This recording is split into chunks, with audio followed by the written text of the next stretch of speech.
How long did it take to get qualified? Um, to get fully qualified on that boat, well, the minimum qualifications to get to be considered fully qualified, I think took me maybe about like 3 to 4 months. I mean, you have your helm and lookout. You have to get your what was your DC PQS, your damage control PQS, your advanced damage control PQS. Now they call it like DC WQS.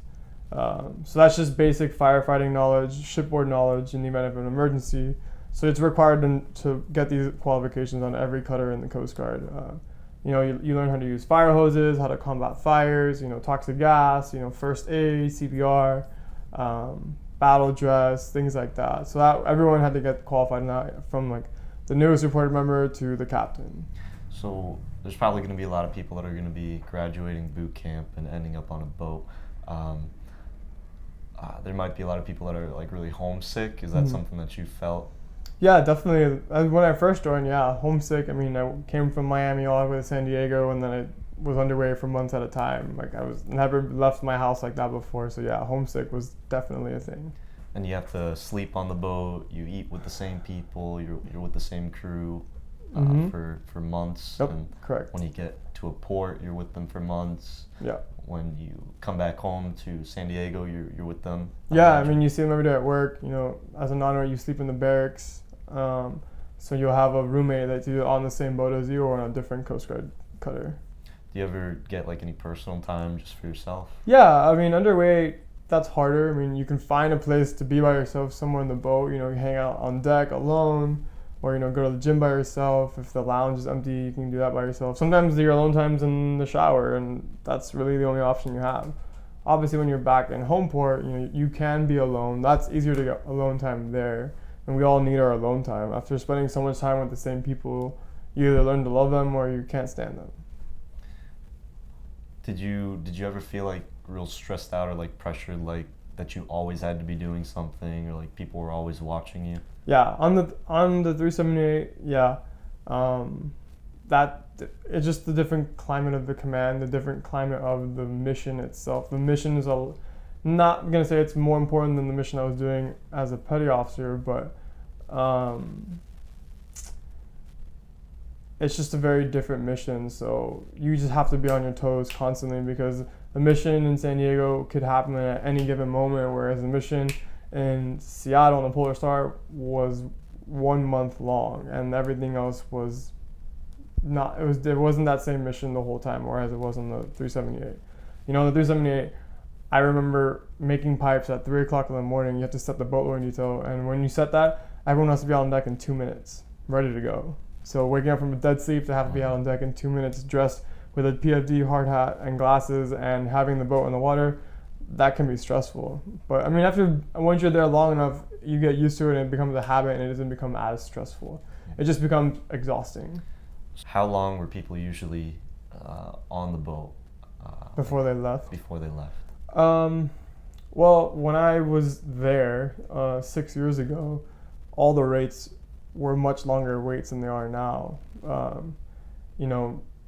We were all there for at least 2.5 years, like the same group of us on deck force. So that was awesome, because it was 2.5 years of just like making really, really good friends. Whereas when I was on the Polar Star as a petty officer, like non-nights were there sometimes less than 3 months.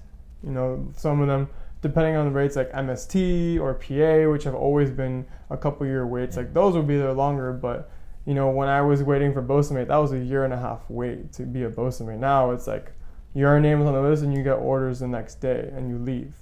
So times are different, but yeah, then we were there for a solid 1.5 years, 2.5 years, and that was great, because you all worked together for so long that being underway new missions were easy, because we all knew what to do. We've been doing it. We're all confident, and like we know each other, like who's good at what and who isn't. So that made it cool. Like after I had done 4 patrols on the boat, by the second patrol, like it felt easier and it was smoother and not as stressful. And it was easier to help the newer people and then show them, hey, like this is what you shouldn't do, what you shouldn't do, and stuff like that. What type of rates are on a boat? On the 378, you had just about every single rate except for MST. And aviation rates aren't permanently attached to the 378, but you take on a helo when you go underway. So you'll bring like a 65, and then you have the AMT, the AETs. You know, you have the lieutenant and the commander, who are the pilots and the co-pilots, and every now and then you'll have an AST, depending on like which crew or where they're coming from.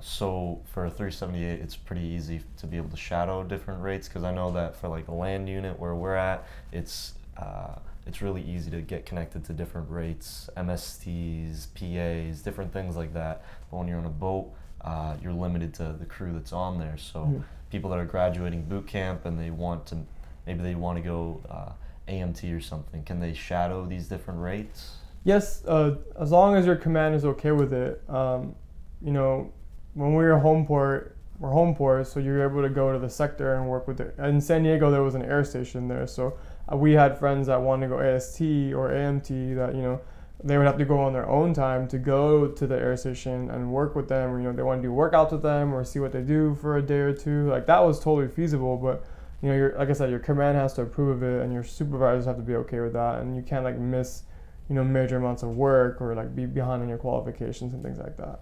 So basically, you just have to be on top of your. Yeah, you know, you have to show the, you know, how willing you are to do that. But if the rate is on the boat, like, that's much easier because it's in the same place that you work. So, like I said, you can do that on your own time, or I've seen it before where once a non-rate has been on the boat long enough and they're fully qualified, you know, and they get permission to just work in the shop for those people, they'll just separate from deck force and they'll work underneath, like, for example, if they want to be an SK, they'll work just underneath the SKs and be in the SK shop doing like PRs and paperwork and stuff like that. Well, that's if you're on the boat for a longer period of time. Yeah, just, you know, more seniority.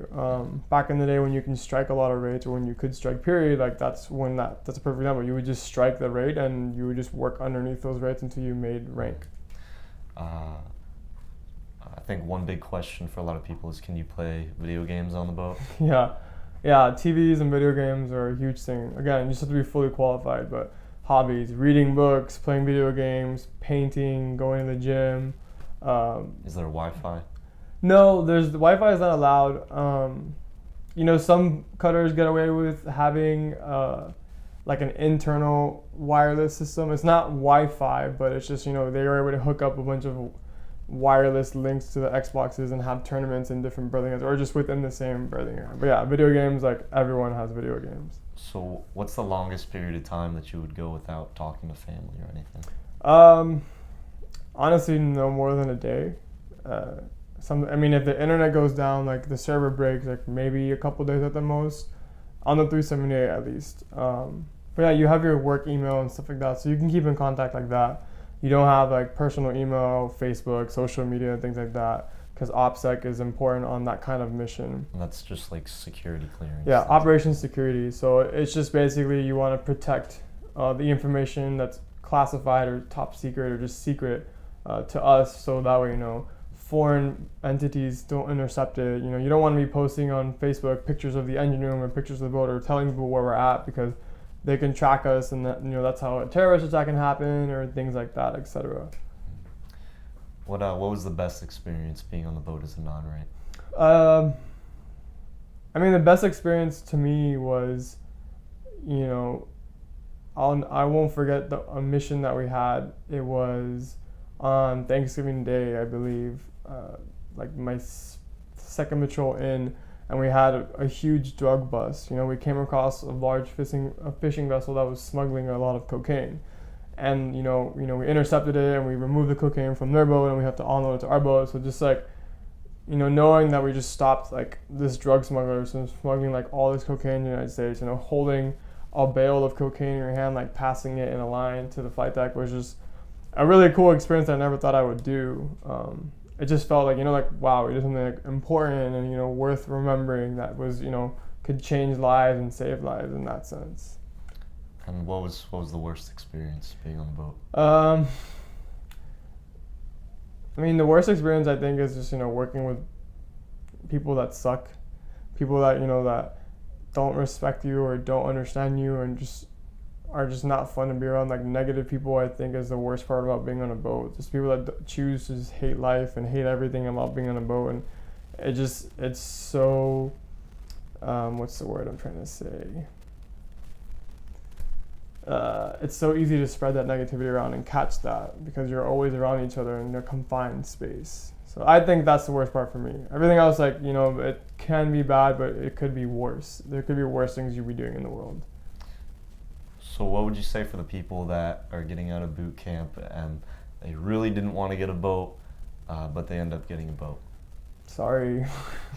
That's the needs of the service. I mean, you joined a seagoing service, so you might go out to sea. It's a big possibility, but I mean, there's a lot of positives to being underway. Like, yeah, it's not the best being away from the ones you love, but I mean, you build a lot of character. You learn so much about yourself as a person. You learn so much about the world. Like, you're seeing parts of the world that not everyone in the world will ever get to see in their lifetime. You know, I've been to places that only a percentage, like 1 or 2% of people in the world have been to, and I can say that proudly, like, hey, I've done this. But yeah, there's gonna be times where it sucks. Like, nothing worth having is easy. I mean, life isn't beautiful. I mean, we all want it to be beautiful all the time, but the reality is, you know, this is it. This is what you got to do. And so just stay positive, find a lot of hobbies, and make good friends that will keep you sane. All right, guys. Well, I hope you guys learned something. Petty Officer Garcia really took his time out to be able to do this. So if you have any questions, I work with him. So if there's anything else that you want to know that I can answer for you, leave a comment in the comment section down below letting me know any other questions about being a non-rate on the boat. And if you like this video, hit that like button. If you haven't subscribed already, do so right now. I'm going to be posting a lot more Coast Guard related content, interviewing a lot of different rates in the Coast Guard. So if you have any questions for any rates or anything for education or anything like that, leave it in the comments and I'll try to make a video as soon as possible. All right, have a wonderful Coast Guard day. Peace out. See you later.